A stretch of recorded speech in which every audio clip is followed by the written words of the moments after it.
Police and coroners located the last of the bodies this morning. A particularly difficult task after the intense fire that reduced the home to rubble. What you've just heard is a culmination of events that happened on a horrific Christmas Eve night, all due to one man with a twisted mind. But let's start from the beginning. Bruce Jeffrey Pardo was born on March 23, 1963.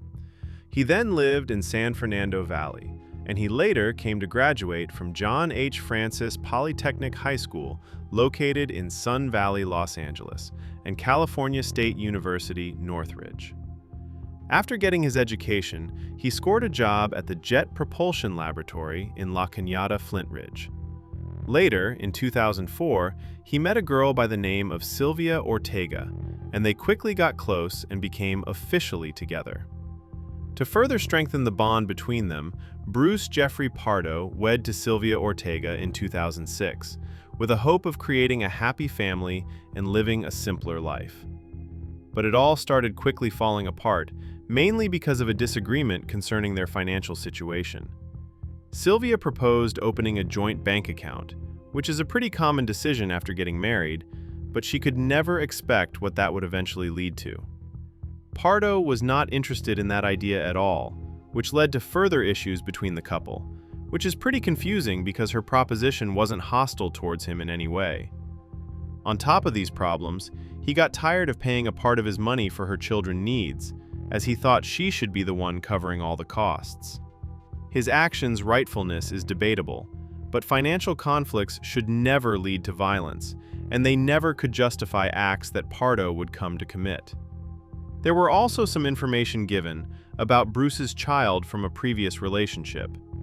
It is said that on top of hiding this child's existence from his current partner, he also refused to pay child support, which was one of the reasons that their marriage collapsed in a brutal fashion. In the year 2008, a divorce court ruling ordered Pardo to pay $1,785 a month in spousal support to his now ex-wife. Pardo would later confide to his friend about his wife's presumed intentions. He said she was taking him to the cleaners, which indicates Bruce's obsession around finances, especially when it concerned his ex-wife Sylvia. All these hardships would lead to Pardo losing his job as an electrical engineer at ITT Corporation Electronic Systems Radar Systems due to him billing false hours when he really was not working. Because of losing his only source of income, Bruce would start to struggle financially, but thankfully for him, court has suspended the support payments due to his financial hardships. To add to that, a part of the settlement required him to pay his wife $10,000, and on top of that, she was permitted to keep her wedding ring and a family dog. You could imagine how he felt. He must have felt such an injustice, because why would he be on the losing side of this divorce? He voiced his feelings to the court. He said that Sylvia does not have to pay rent as she lives with her parents. She spends lavishly on luxury cars, gambling trips to Las Vegas, and many more, while he could barely make ends meet. The divorce between the two was finalized only days prior to what would become known as the Covina Massacre. On 2008 Christmas Eve, everything was passing normally. Families were getting ready to eat, kids were eager to open their presents, but there was a man that was going to shatter it all. At around 11:30 p.m., Bruce Pardo, still devastated after his divorce, arrived at his former in-laws' house, driving a rental car and wearing a full-on Santa Claus suit, adding even more cruelty to his actions. With himself, he took a 9mm Sig Sauer handgun, manufactured in Germany, and a gift-wrapped box with an air compressor on wheels, converted to spray racing fuel. He gets out of the car and heads to the door. He knocks and waits nervously, when finally his 8-year-old niece opens the door, unexpecting what was about to unfold. Pardo immediately pulls out his gun and shoots her, but only wounding her. That shot created a chaos among the celebrating family. Bruce now takes his aim at the fleeing partygoers, having no mercy for anybody and unloading his pistol.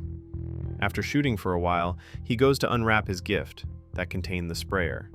He opens it and starts spraying racing fuel everywhere around the interior of the house.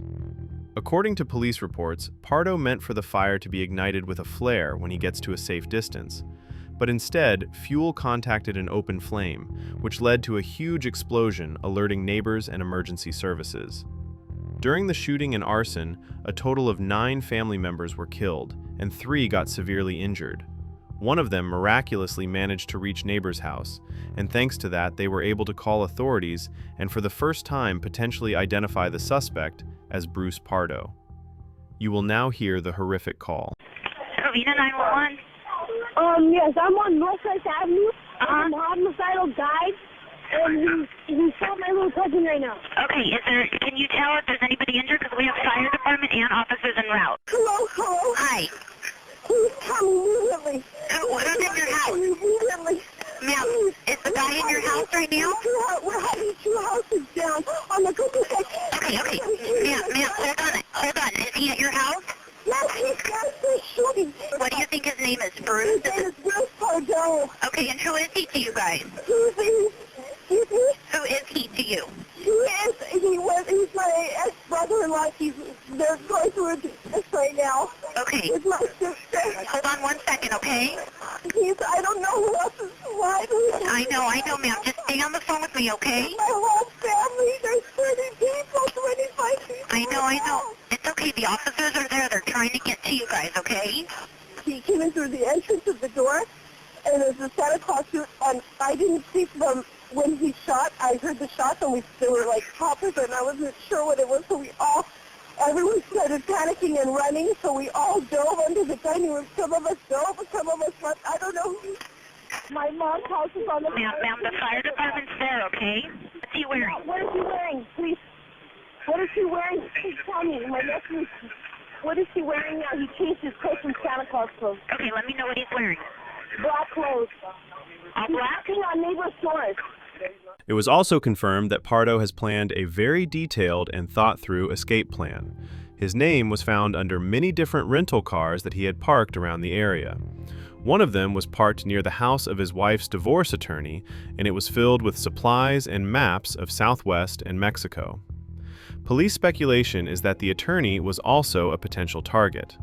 Pardo had reportedly planned to make a visit to a friend in Iowa, and other than that, he had purchased a flight out of Los Angeles on Christmas morning, with its destination being Moline, Illinois. He was reported to carry big amount of money strapped to his body, but all that planning was thrown out because the explosion that he had caused left him with 3-degree burns all over his arms and legs.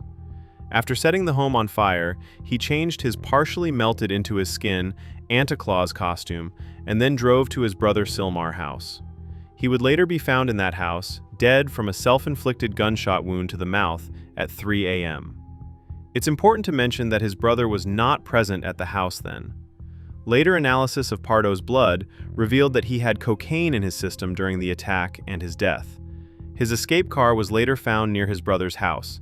It contained remains of his Santa suit, which was booby-trapped so that moving it would set off a fire that would lead to an explosion of 200 live rounds of ammunition.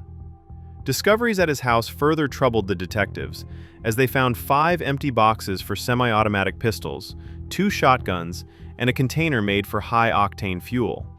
They also described his house as virtual bomb-making factory, and add to that his experience as an electrical engineer. This case was heard nationwide on news. The timing and the costume hit communities different. Pardo's brutal actions overwhelmed the Christmas spirit and left a mark on this tradition forever. You will now see a news report on that event. Police say Bruce Pardo dressed up in a Santa suit and went to the home of his ex-wife's parents, James and Alicia Ortega, where they were having their annual family Christmas party. There, he began shooting, starting with the 8-year-old girl who opened the door. She was severely wounded.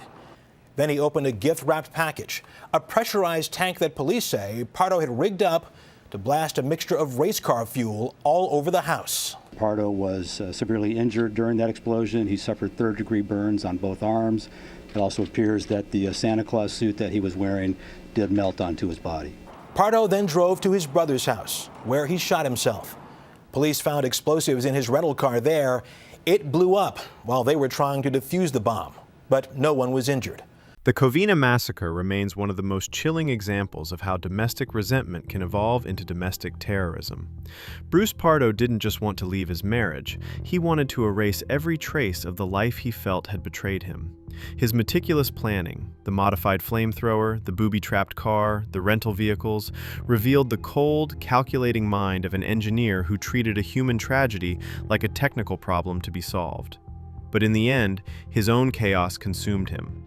The very explosion he designed to destroy his family's sanctuary became his own undoing, forcing him to end his life in a lonely house in Sylmar. He left behind a community shattered by a man who traded the spirit of Christmas for a suit of fire and lead. As we look back at the black tapes of the 2008 Christmas Eve, we are reminded that sometimes the most dangerous people aren't the ones hiding in the dark. They are the ones who follow the rules, hold prestigious jobs, and smile at their neighbors, until the moment they decide that if they can't have their way, no one will. This has been another deep dive into the darker side of human nature. Thank you for watching Black Tapes. Stay vigilant. Now let's give our respects to the victims. Sylvia Ortega Pardo, age 43. Alicia Sotomayor Ortega, age 10. Mother-in-law, age 70. Joseph S. Ortega, age 11. Father-in-law, age 79.